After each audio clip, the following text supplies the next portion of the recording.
নমস্কার সকলকে। এখন আমাদের সামনে বিবেকানন্দ এবং কল্পতরু উৎসব নিয়ে এখন বিস্তারিতভাবে আলোচনা করবেন আহ, অধ্যাপক অরবিন্দ পাত্র স্যার।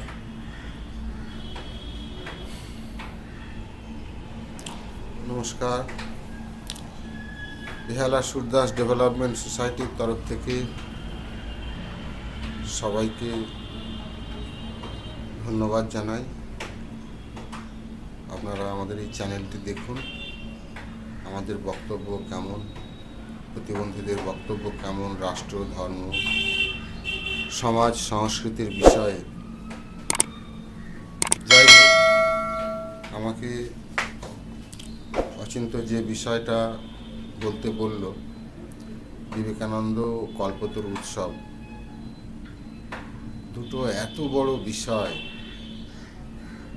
যে আমার এই ক্ষুদ্র জ্ঞানে, ক্ষুদ্র চিন্তায় কিভাবে ব্যক্ত করব আমি জানি না, তবু চেষ্টা করি।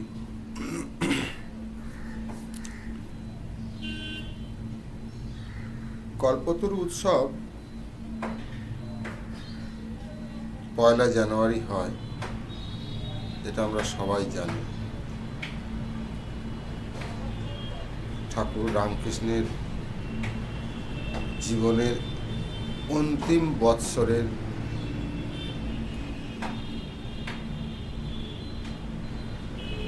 পৌষ মাসের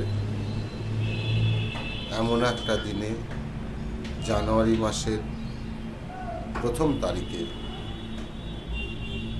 তিনি কল্পতরু ভূমিকায় অবতীর্ণ হয়েছিলেন। এটা বলতে গিয়ে একটা কথা বেশ মনে পড়ছে। সোনার হরিণ, হরিণ আবার সোনার, এটা আবার হয় নাকি? লক্ষণ যখন জিজ্ঞাসা করলেন ভগবান শ্রীরামচন্দ্রকে, শ্রীরামচন্দ্র বললেন, লক্ষণ, সংসারে যা কিছু চিন্তায় আছে তার কোথাও না কোথাও বাস্তবে রূপ আছে। তাই জন্য কোনো জিনিস নিয়ে অযথা সন্দেহ প্রকাশ করা ঠিক নয়। যদিও এক্ষেত্রে সোনার হরিণটা লক্ষণের চিন্তার অনুরূপই ছিল, সেরকম কল্পতরু একটা গাছ, যার কাছে যা চাইব তাই পাওয়া যাবে, এটা আবার হয় নাকি?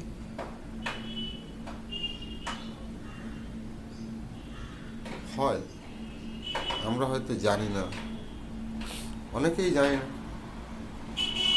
কেউই হয়তো জানে না, কিন্তু বাস্তবে তার অস্তিত্ব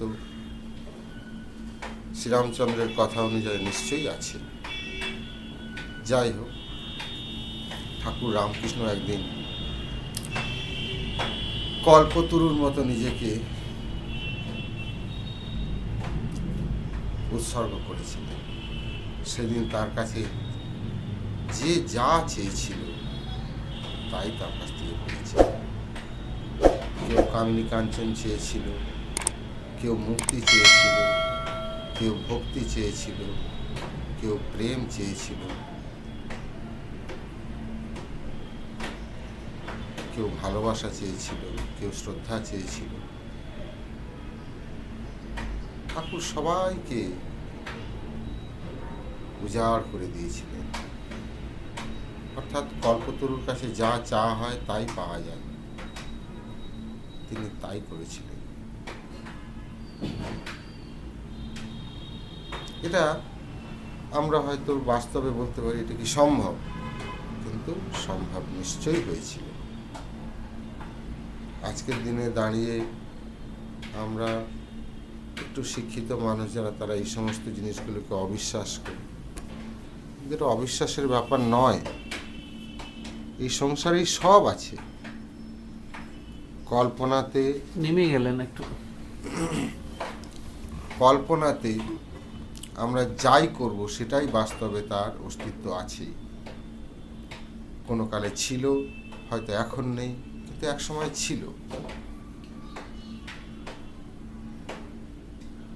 যেমন আজকের কল্পতরু কেউ সাজতে পারে না, কারণ সেই সাধনা, সেই জ্ঞান, সেটা যার থাকবে তিনি ওই কল্পনামুক্ত রুটি হতে পারবে।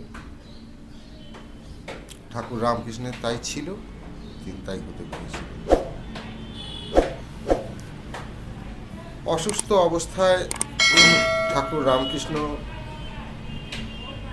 বেশ দীর্ঘদিন কাটিয়েছিলেন। সেই সময় তাঁর এই অদ্ভুত লীলা তিনি দেখিয়েছিলেন মানব জাতিকে।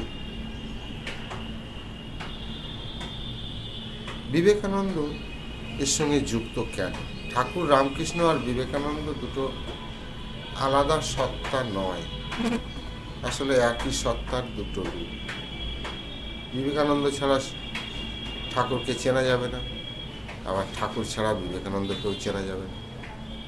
বিবেকানন্দ কে? সমগ্র কলিযুগের সমস্ত মহামানবদের শ্রেষ্ঠতম মহামানব বিবেকানন্দ। একটা মানুষ, এই রকম একটা সময় উনি এসেছিলেন যে সময় সারা পৃথিবীতে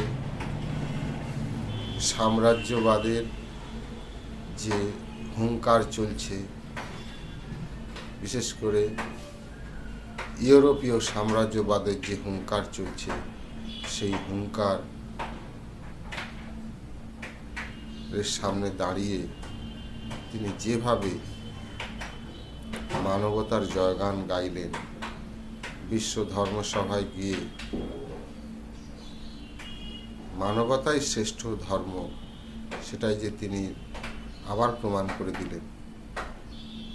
এটা একটা ছোটোখাটো বিষয় লোকের কাছে লাগতে পারে, কিন্তু কখনোই ছোটোখাটো বিষয় নয় যখন মানুষ অত্যাচারিত হচ্ছে সারা পৃথিবীতে। শিল্প বিপ্লবের সঙ্গে সঙ্গে ইউরোপ তার বাজার দখলের জন্য সারা পৃথিবীটাকে সে বাজার মনে করেছিল, সভ্যতাটাকে সে মনে করেছিল টেকনোলজিক্যাল অ্যাডভান্সমেন্ট, আর মানুষকে মনে করেছিল ক্রেতা। মানুষের কোনো আলাদা সত্তা নেই, অর্থাৎ সভ্যতা মানেই টেকনোলজিক্যাল অ্যাডভান্সমেন্ট, মানুষ মানে ক্রেতা, আর বিশ্ব মানেই বাজার। এই বাজার দখলের যে প্রতিযোগিতা চলেছিল, তার জন্য যে রক্তক্ষয়,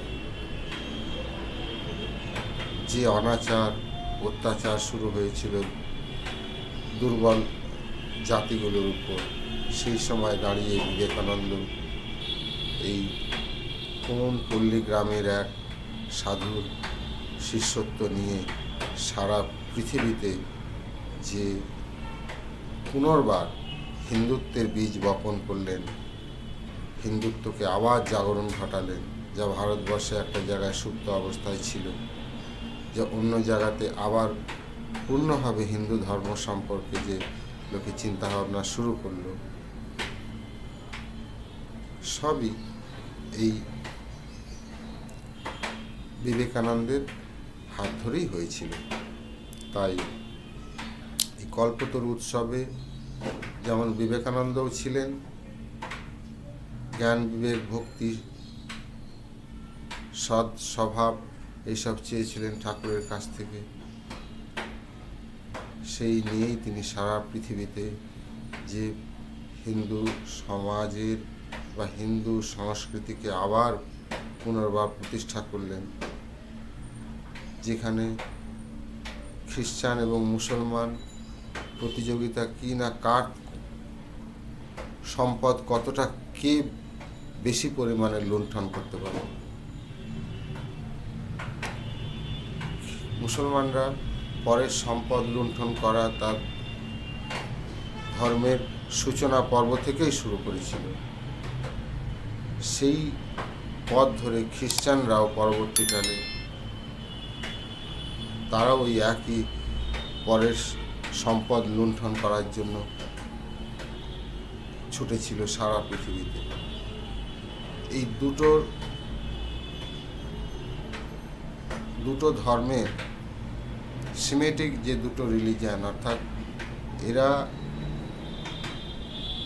ধর্মান্তরকরণ যে দুটো ধর্ম, এই দুটো ধর্ম সঙ্গে চলমান হিন্দু ধর্ম, যে শাশ্বত সনাতন হিন্দু ধর্ম, যারা কাউকে ধর্মান্তরকরণ করে না, সবাইকেই তারা হিন্দু মনে করে।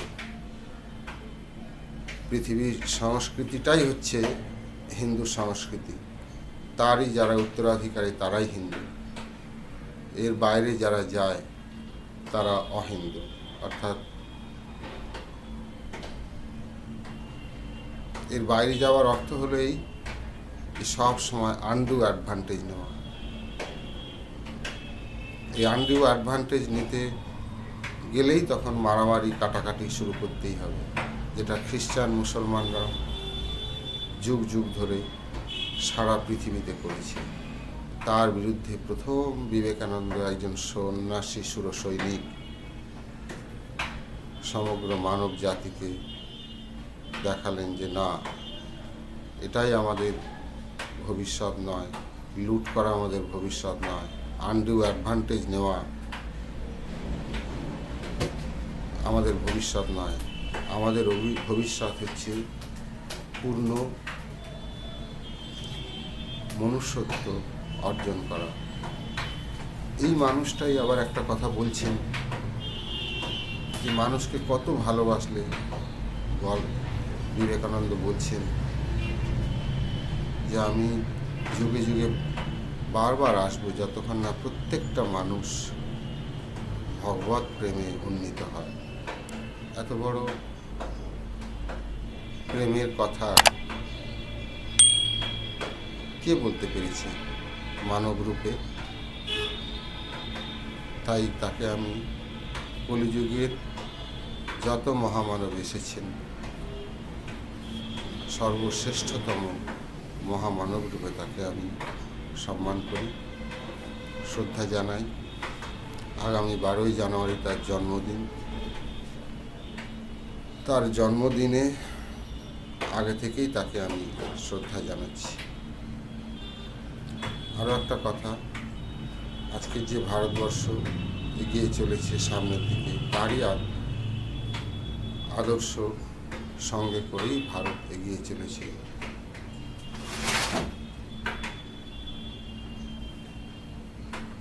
বলুন।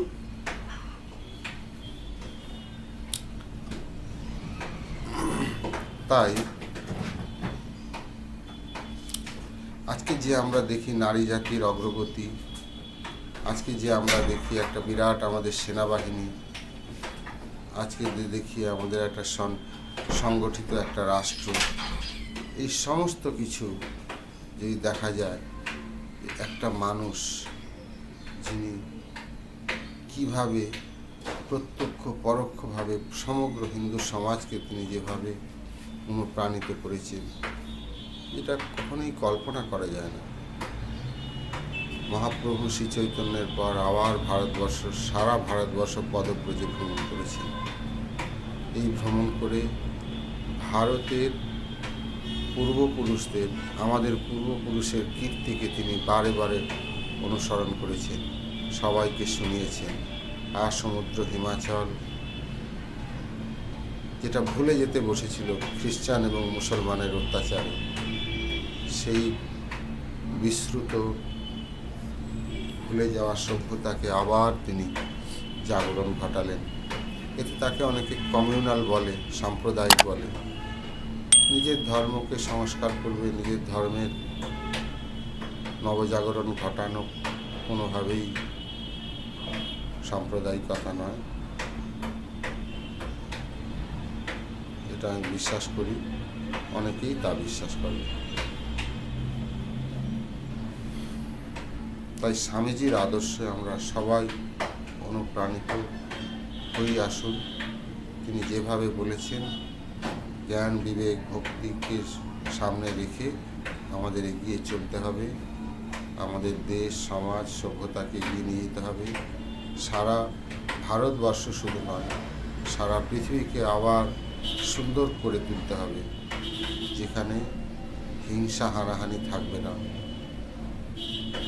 মানুষে মানুষে কোনো দ্বন্দ্ব থাকবে না, পশু পাখি গাছপালা জল মাটি বায়ু মানুষের সঙ্গে সবাই সমানভাবে অধিকার নিয়ে বসবাস করবে, যা ছিল বিবেকানন্দের আদর্শ।